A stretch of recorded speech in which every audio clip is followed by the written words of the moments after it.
Hello aspirants, कैसे हैं आप सब। तो आज की करंट अफेयर्स की क्लास स्टार्ट करें। नया महीना स्टार्ट हो गया है और आज का फ्रेश करंट अफेयर्स हमें स्टार्ट करना है। कैसे पढ़ना है करंट अफेयर्स, कहाँ से पढ़ना है, उसको किस तरह से प्रीलिम्स के लिए तैयार करना है और किस तरह से मेंस के लिए तैयार करना है, ये सब हम आज की क्लास में पढ़ेंगे। Current affairs 1 March 2025। Let's start. तो पहला टॉपिक जो हमारा आएगा वो रहेगा हिस्ट्री एंड कल्चर से। हमारे आर्कियोलॉजिकल सर्वे ऑफ इंडिया यानी भारत के पुरातात्विक विभाग ने 100 साल पूरे कर लिए हैं। 1925 में ये बना था और आज इसको 100 साल पूरे हो गए हैं। अब प्रॉब्लम ये है कि इसको पढ़ा कैसे जाए, इस टॉपिक को कवर कैसे किया जाए क्लियरली। तो सबसे पहले जो आपको पढ़ना है वो है इस विभाग का भारत के पुरातात्विक संरक्षण में सहयोग। क्या किया इस एएसआई ने आज तक, जो हमारा संस्कृति, हमारी धरोहर को बचाए रखने में इसने मदद किया। तो क्या रोल्स रहे हैं इसके, इसने मेजर एक्सकेवेशंस कहाँ किए हैं। जैसे अगर आपने सुना हो तो हड़प्पा, मोहनजोदड़ो, लोथल, इन सब के बारे में आपने हिस्ट्री में कहीं ना कहीं पढ़ा होगा, जब हिस्ट्री पढ़ना स्टार्ट किया होगा। तो ये सब आपके नॉलेज आई कहाँ से कि हड़प्पा करके एक जगह थी जो बहुत साल पहले थी, आज आपके पास कैसे पता है वो। तो वो एएसआई की मदद से पता है। क्यों? क्योंकि उन्होंने उस जगह पे खुदाई की और पता लगाया कि वहाँ पे क्या था पहले। ठीक है, तो इसकी मेजर एक्सकेवेशंस जो है वो आपको पढ़ लेनी है। फिर इन्होंने हिस्टोरिकली क्या डिस्कवर किया है, क्या नहीं किया है, और हेरिटेज कंजर्वेशन में इसका कितना सिग्निफिकेंस है। अब इसको प्रीलिम्स के फोकस से पढ़ना जाएंगे तो क्या पढ़ा जाए कि ये प्रीलिम्स के लिए पूरा हो जाए। ठीक है, तो हम क्या करेंगे ना, एएसआई की इंपॉर्टेंट डिस्कवरीज पढ़ लेंगे कि इन्होंने आज तक क्या क्या रिसर्च किया है, क्या क्या ढूंढा है। ठीक है, उसके बाद हम इसके हेडक्वार्टर्स कहाँ हैं, इसके फंक्शंस क्या हैं, ये क्या क्या काम करता है, कौन से नियम, कौन से अधिनियम से ये गवर्न किया जाता है, क्या इसके अंडर कोई और गवर्नमेंट का विभाग या फिर कोई ऑर्गेनाइजेशन आती है, नहीं आती है, कौन से एक्ट के एम्बिट में ये कवर होता है।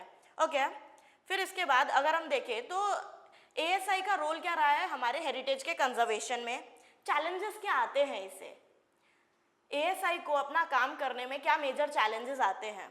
अब अगर हम देखें कि आपके सिटी में कोई भी एक साइट है जहाँ पे कुछ मिला है जो बहुत पुराना है, करीब करीब 5000 साल पुराना है, और आपका वहाँ पे घर है, तो आप क्या करेंगे। आपको सबसे बड़ा प्रॉब्लम होगा कि मैं क्यों इस जगह की खुदाई करने दूं। बहुत लोगों के सेंटिमेंट्स जुड़े होते हैं अपनी जगह के साथ, तो उस चीज को रिकवर कैसे किया जाए, ये एक मेजर चैलेंज होता है एएसआई को। गवर्नमेंट पॉलिसीज है नो डाउट, लेकिन बहुत जगह पे वो भी काम नहीं कर पाते हैं। ठीक है, तो इस आगे बढ़ते हैं, और एएसआई ने या फिर हम लोग क्या रेकमेंड कर सकते हैं हेरिटेज को और अच्छे से इम्प्रूव करने में, मैनेज करने में। ओके, ये था हमारा आज का पहला टॉपिक कि एएसआई जो है हमारा भारत का पुरातात्विक विभाग, उसको 100 साल पूरे हुए। अगले टॉपिक पे बढ़ते हैं, वो है ज्योग्राफी और एनवायरनमेंट से related national clean air programme 2.0 का लॉन्च। ठीक है, अब न्यूज़ में क्यों है कि हमने एनसीएपी 2.0 जो है इसने एम किया है कि हम PM 2.5 और PM 10 को रिड्यूस करेंगे बाय 40% टिल 2030।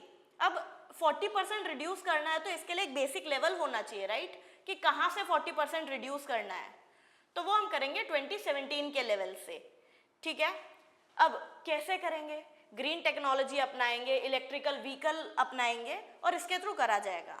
अब इसमें पढ़ना क्या है, बेसिक एयर पोल्यूशन सबसे बड़ी चीज। एनसीएपी हम क्यों लाए हैं, नेशनल क्लीन एयर प्रोग्राम अगर इसका नाम है तो इसका बेसिक काम क्या है, एयर पोल्यूशन को चेक करना। तो एयर पोल्यूशन को नापा ही कैसे जाएगा, पहली बात तो एयर पोल्यूशन को आपको नापना कैसे है वो आपको पढ़ना है। फिर एनसीएपी के मेन गोल्स क्या हैं, उसको इम्प्लीमेंट करने में मेन चैलेंजेस क्या आ रहे हैं, और उसका जो इम्पैक्ट है उसको असेस कैसे किया जाएगा कि हाँ ठीक है एनसीएपी ने अब काम कर लिया पूरा, अब इसका जो इम्पैक्ट हुआ क्या, कितना हुआ, कितना नहीं कर पाया, आगे कैसे काम करना है हमें, वो हम इसके तहत देखेंगे। फिर अब अब आपको क्या करना है, इसमें हमने बात की एयर पोल्यूशन की, तो एयर पोल्यूशन कौन फैलाता है ये भी आपको देखना रहेगा। जैसे बहुत सारे पोल्यूटेंट्स हैं जो हम काउंट करते हैं, ठीक है, sulphur, nitrogen, PM10, PM2.5, carbon monoxide, तो ये सब जो है वो पोल्यूशन में कैसे काम करते हैं और इन सब की एक बेसिक प्रॉपर्टीज़ क्या है वो आप देख लेना। क्यों? क्योंकि यूपीएससी जो है वो एग्जाम में स्पेसिफिक कुछ पोल्यूटेंट्स उठाता है और उसकी प्रॉपर्टीज़ को लेके स्टेटमेंट बना देता है बहुत बार, ठीक है। अब इसको मेजर करने के लिए और इसको मैनेज करने के लिए बहुत सारे मेजर्स लिए गए हैं, जैसे GRAP, AQI इंडिकेटर्स और इससे पहले की पॉलिसीज, इसके प्रीडिसेसर NCAP। क्यों? क्योंकि ये तो 2.0 है इसलिए। फिर कौन सी सिटीज़ ऐसी है जिनमें पोल्यूशन लेवल बहुत ज़्यादा है, कौन सी कम है, इसको कई बार यूपीएससी क्रोनोलॉजिकल ऑर्डर में लगाने को भी दे सकता है, ठीक है।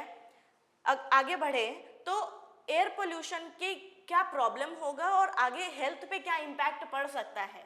अब इधर हम बात करेंगे ना तो बहुत जनरल नहीं पढ़ना है, हमें थोड़ा सा स्पेसिफिक होना है कि एयर पोल्यूशन से स्पेसिफिकली क्या इम्पैक्ट हो सकता है, कि अगर एयर पोल्यूशन बढ़ेगा तो हेल्थ इंडिकेटर्स जो है वो कैसे इम्पैक्ट होंगे, आपकी स्किन पे क्या प्रॉब्लम हो सकता है, हार्ट, लंग्स, इन सब पे क्या इफेक्ट हो सकता है, ठीक है।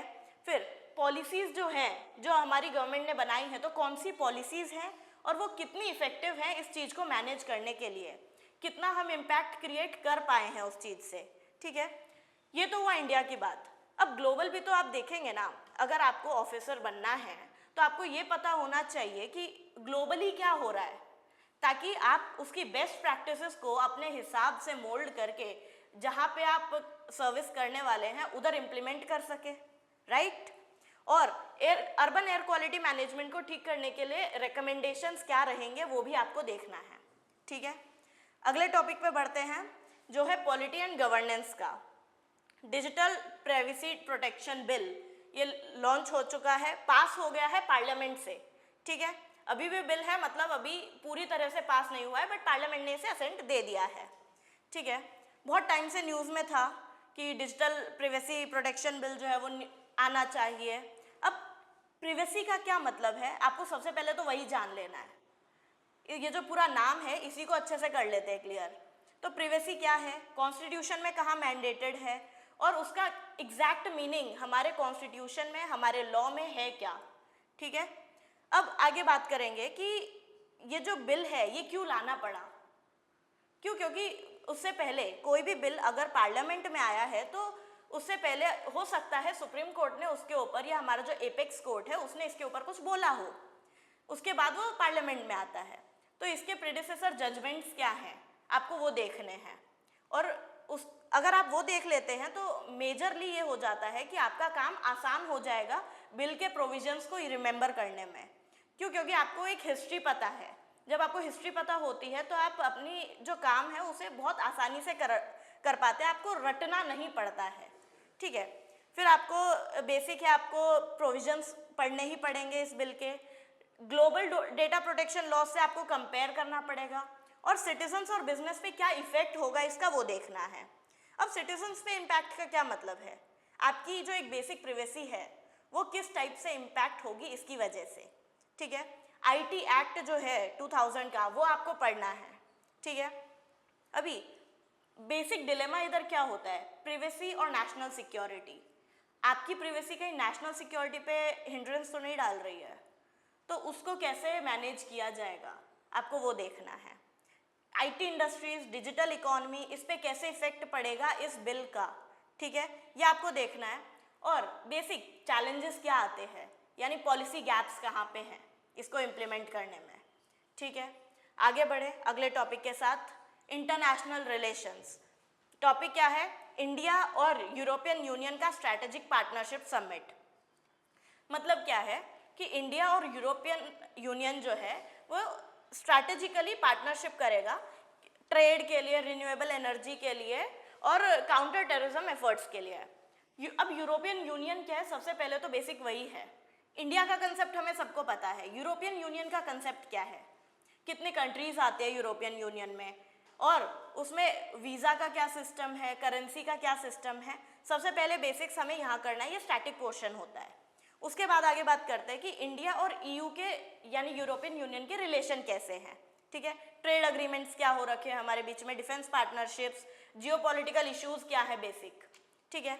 आगे बढ़ते हैं तो ईयू कंट्रीज, सबसे बड़ा जो यूपीएससी अभी रिसेंट टाइम्स में वो करता है, वो क्या करता है, आप अगर कोई कंट्री के साथ इंडिया का कोई पार्टनरशिप हुआ है तो उस कंट्री का जियोग्राफिकल जो लोकेशन है वो पूछता है।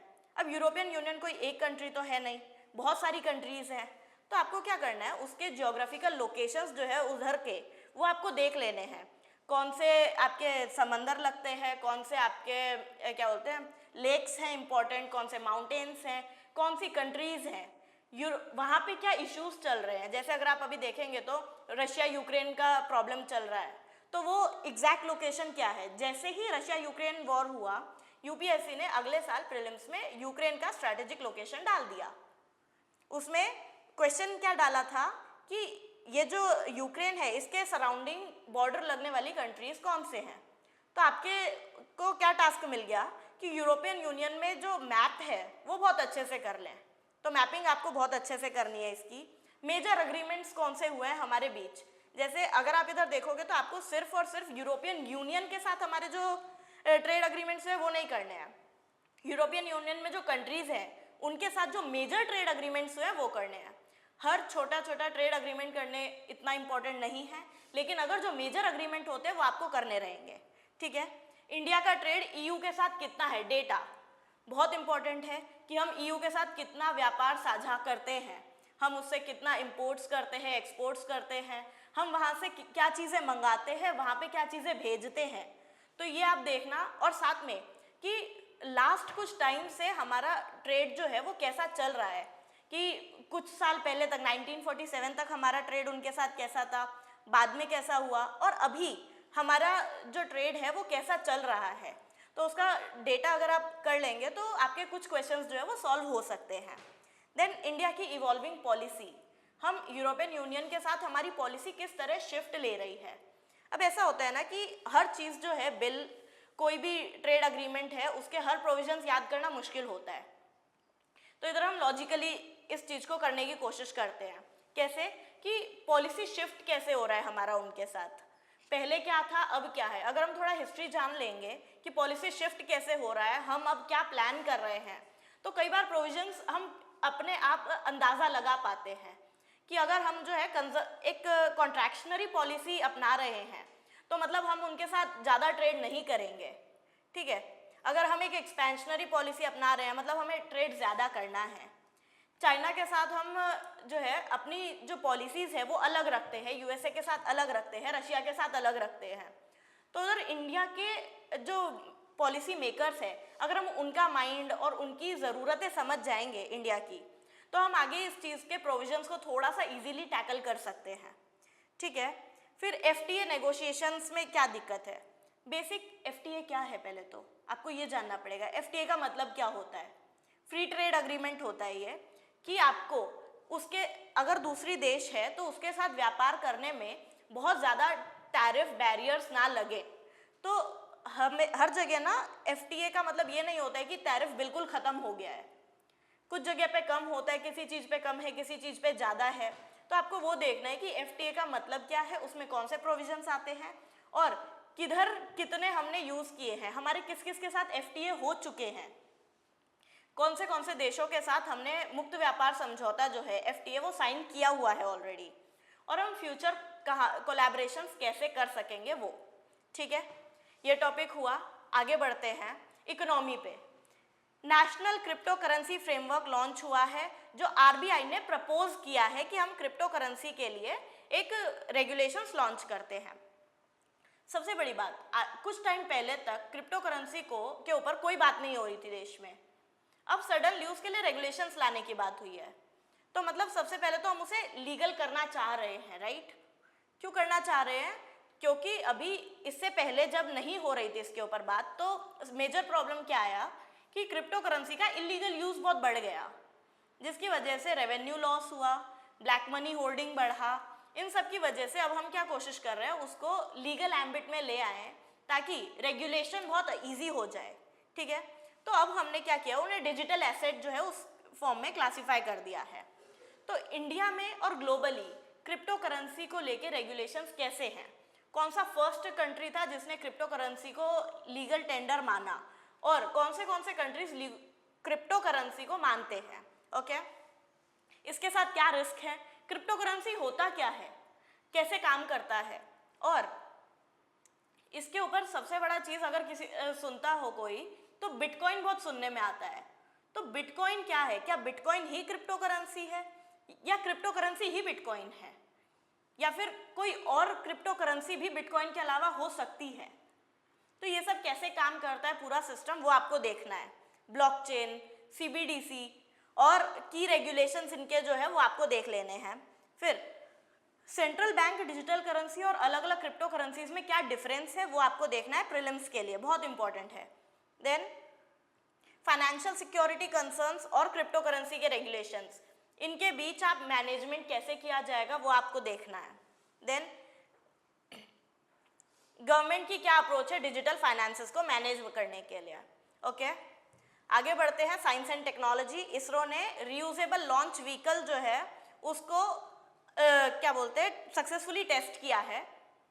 अब ये पहले टेस्ट हो चुका है, आज की न्यूज़ नहीं है, लेकिन हम आज क्यों पढ़ रहे हैं, क्यों, क्योंकि आज कहीं ना कहीं न्यूज़पेपर में ये था और शायद पिछले साल मिस हो गया हो, तो हमने आज इसे कवर करने का पूरा प्लान किया।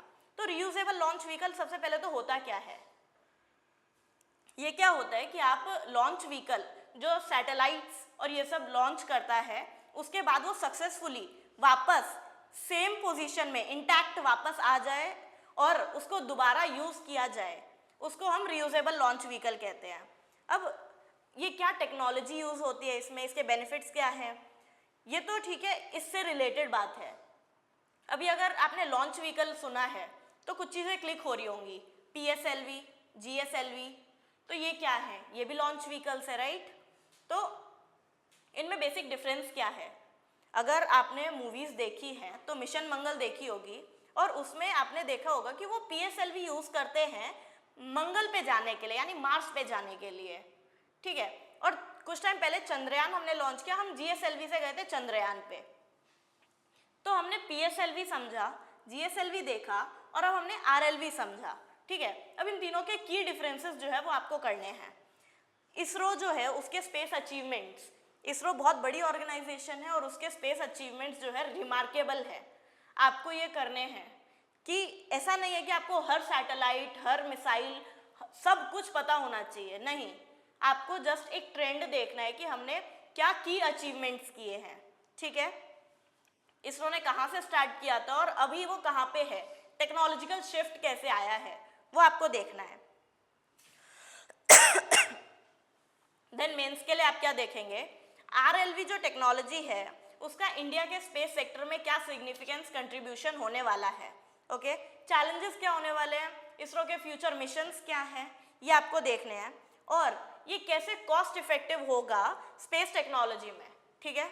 ये अगर आप देख लेंगे तो कॉम्प्रिहेंसिवली हम कोशिश कर सकते हैं कि हमने ये टॉपिक पूरा किया है, ओके। आगे बढ़ते हैं, हेल्थ के साथ नेशनल कैंपेन लाए हैं एंटीबायोटिक रेजिस्टेंस के लिए। तो एंटीबायोटिक रेजिस्टेंस क्या है, सबसे पहला तो ये, अब कुछ टाइम पहले न्यूज़ में ये भी था एंटी माइक्रोबियल रेजिस्टेंस, तो ये दोनों में डिफरेंस क्या है, दोनों कैसे काम करते हैं, दोनों का मतलब क्या है, ये अगर आप देख लेंगे तो पहला स्टैटिक पोर्शन यहाँ पे पूरा हो जाएगा।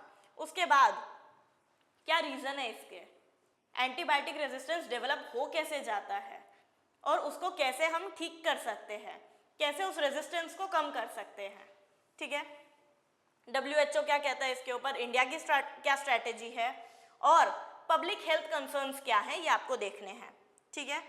नेशनल और ग्लोबल एफर्ट्स क्या है इसको कॉम्बैट करने के लिए, और इंडिया के हेल्थ केयर चैलेंजेस क्या है इसकी वजह से, एंटीबायोटिक रेजिस्टेंस की वजह से इंडिया में क्या चैलेंजेस क्रिएट होने वाले हेल्थ केयर सेक्टर में, ओके। इसके आगे अगर हम देखेंगे तो अगला टॉपिक पे हम शिफ्ट होते हैं कि इंटरनल सिक्योरिटी का टॉपिक है कि हमने कोस्टल सिक्योरिटी मेजर्स जो है वो अपने अच्छे कर दिए हैं। अब कोस्टल सिक्योरिटी क्या है और क्यों ज़रूरी है, आपको पहले ये देखना है। कोस्टल सिक्योरिटी का मतलब क्या है कि हम अपने जो कोस्ट है, पूरी कोस्ट लाइन, उसको सिक्योर करना चाहते हैं। क्यों करना चाहते हैं? ताकि कोस्ट की वजह से हमारे कंट्री में कोई थ्रेट ना हो, ठीक है। जैसे अगर हम देखेंगे तो हमारा कोस्ट जो है वो कोस्ट लाइन बहुत लंबी है हमारी, गुजरात से शुरू होके करीब करीब वेस्ट बंगाल पे हमारी कोस्ट लाइन जो है वो ख़त्म होती है। तो उसको कैसे सिक्योर किया जाए, तो क्या क्या सिस्टम्स है हमारे पास ऑलरेडी जो हमारी कोस्ट लाइन को सिक्योर करते हैं। एक्सक्लूसिव इकोनॉमिक जोन्स, फिर कोस्टल सिक्योरिटी के लिए CRZ भी हम यूज़ करते हैं। ये सब क्या होते हैं, कैसे काम करते हैं, कोस्ट गार्ड्स कौन होते हैं, नेवी क्या काम करती है इसमें, सिक्योरिटी थ्रेट्स क्या हैं इस चीज़ में हमें। फिर दूसरे देशों के साथ हम मैरीटाइम सिक्योरिटी जो है वो हम मैनेज करेंगे, चेक करेंगे कि दूसरे कंट्रीज़ कैसे सिक्योरिटी मैनेज कर रहे हैं, हम कैसे कर रहे हैं, और हमारी उनके साथ स्ट्रैटेजिक पार्टनरशिप कहाँ है मैरीटाइम सिक्योरिटी के लिए। अगर आप न्यूज़ देखते हैं तो आपने देखा होगा कि बहुत जगह हम ये बोलते हैं हमने इस कंट्री के साथ युद्धाभ्यास किया, मैरीटाइम सिक्योरिटी हमने एक्सरसाइज की, तो वो क्यों हो रही है और वो क्यों हो रही है और कैसे हो रही है, ये आपको देखना है, ठीक है। पॉलिसी रिकमेंडेशंस क्या होंगे, ये आपके लिए क्लासिक है, ये आपको करना ही है। क्यों? क्योंकि आपके मेंस के आंसर राइटिंग को एनरिच करेगा ये। देन आगे बढ़े डिजास्टर मैनेजमेंट पे, तो नेशनल अर्थक्वेक रेजिलियंस प्लान हमने डिवाइस किया है। तो ये है क्या? सबसे पहले बेसिक है कि अर्थक्वेक से लेके होगा, अर्थक्वेक को हमें मैनेज करना है उसके लिए होगा, और कौन रोल आउट करेगा? NDMA करेगा, ठीक है। तो NDMA क्या है, कब बना, क्या काम करता है, कौन से एक्ट्स के तहत काम करता है। अभी ऐसा होगा ना, कोई भी ऑर्गेनाइजेशन आप पढ़ोगे तो आपको सबसे पहले ये पढ़ना है कि वो किस एक्ट के अंडर आता है। क्यों? क्योंकि कोई भी ऑर्गेनाइजेशन जब काम करता है तो उसको एक सेट ऑफ रूल्स चाहिए, कुछ प्रोविजंस चाहिए काम करने के लिए, ठीक है। तो वो प्रोविजंस उसे कैसे मिलेंगे? किसी एक्ट से मिलेंगे, पार्लियामेंट बना के देगा, ठीक है। तो आप एक्ट ज़रूर पढ़ ले, कोई भी कुछ भी पढ़ रहे हैं तो, क्यों? क्योंकि वो उसका बेसिक है, ठीक है। फिर अर्थक्वेक प्रोन जोन्स कौन से हैं हमारे कंट्री में? सीस्मिक जोन्स कहते हैं हम उन्हें, कि ये जो सीस्मिक जोन्स हैं इधर अर्थक्वेक्स बहुत ज़्यादा आते हैं। तो क्यों आते हैं इन जोन्स में अर्थक्वेक्स बहुत ज़्यादा? तो इंडिया में तो बहुत सारे सीस्मिक जोन्स हैं, आप देखेंगे हिमालयन बेल्ट है। क्यों है? क्योंकि हमारी जो कॉन्टिनेंटल प्लेट है वो शिफ्ट होती रहती है, ओके। तो उसकी वजह से जो है फ्रिक्शन क्रिएट होता है, जिसकी वजह से अर्थक्वेक्स वहाँ पे बहुत बढ़ते हैं। ये तो हिमालयन बेल्ट हो गया। तो बाकी जगह पे अर्थक्वेक्स इतने क्यों आ रहे हैं वो आपको देखना है, वो सीस्मिक जोन है क्यों। अब अगर हम इंडिया का देखेंगे तो ग्लोबल तो छोड़ नहीं सकते हम, तो वर्ल्ड में कहाँ हो रहा है इतने अर्थक्वेक्स का? तो इसे हम बोलते हैं पैसिफिक रिंग ऑफ फायर, यानी पैसिफिक ओशन जो है उसके आजू बाजू जो भी कंट्रीज लगते हैं उधर जो है वॉल्केनोज और अर्थक्वेक्स बहुत ज़्यादा होते हैं। तो आपको पैसिफिक रिंग ऑफ फायर का कंसेप्ट एक बार पढ़ लेना है, ठीक है। डिजास्टर रेजिलियंस इंडिया में कैसे काम करता है, फिर हमारा क्या प्रिपेयर्डनेस है अर्थक्वेक्स के लिए, अर्थक्वेक को मैनेज कैसे किया जाता है, अर्थक्वेक को मापा कैसे जाता है कि अर्थक्वेक हो गया है। अभी हम कैसे पता चलेगा कितनी फ्रीक्वेंसी का था, क्या इंटेंसिटी थी, कितना मैग्नीट्यूड था, रिक्टर स्केल क्या है, मर्केली स्केल क्या है, ये सब आपको देखना है, ओके। आगे बढ़ते हैं। इंडियन सोसाइटी, एक भारत श्रेष्ठ भारत कल्चरल एक्सचेंज प्रोग्राम हमने लॉन्च किया है अमंग इंडियन स्टेट्स। तो एक्सचेंज प्रोग्राम क्या होता है? हमें कल्चरल एक्सचेंज करना है कि गुजरात का कल्चर जो है बिहार जाए, बिहार का कल्चर गुजरात आए, दोनों कैसे काम करते हैं हमें पता चले। बहुत बेसिक है, इम्पोर्टेंट कल्चरल फेस्टिवल्स वगैरह देखने हैं, ट्रेडिशंस देखने हैं, उसके गवर्नमेंट स्कीम्स क्या हैं इसको लेके वो देखनी है, और सोशल हार्मनी मैनेज करने में इनका क्या रोल रहेगा कल्चरल एक्सचेंजेस का, और यूथ और नेशन बिल्डिंग में कैसे हेल्प करेंगे, ओके। आगे अगर बात करें प्लेसेस इन न्यूज़, तो मुंबई ट्रांस हार्बर लिंक जो है उसका इनॉग्रेशन हुआ है, लॉन्गेस्ट सी ब्रिज है और मुंबई और नवी मुंबई को कनेक्ट करता है, ओके।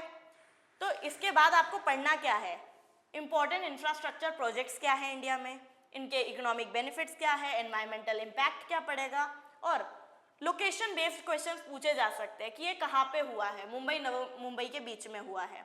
मेजर ब्रिजेस कौन से हैं इंडिया में, वो आपको एक बार देखना है। और ट्रांसपोर्ट इंफ्रास्ट्रक्चर अगर बढ़ेगा तो इकोनॉमिक ग्रोथ में कैसे इम्पैक्ट क्रिएट करेगा वो, और अर्बन डेवलपमेंट और एनवायरनमेंट पे क्या इम्पैक्ट करेगा। इसके साथ आज की हमारे जो करंट अफेयर्स है वो ख़त्म हुए हैं। अब आपको क्या करना है, इन सब के ऊपर नोट्स बना लेने हैं कि ये करंट अफेयर्स जो है वो कैसे काम करेंगे। हम सुबह सुबह इस चीज़ को इसलिए कर रहे हैं कि आपके पास फुल डे हो जाएगा, आप इसको अच्छे से पढ़ पाएंगे, नोट्स बना पाएंगे, और डिटेल नोट्स आप इस पे बनाइए, आपको आगे अपने एग्जाम्स में बहुत बेनिफिट मिलेगा। Okay, thank you so much.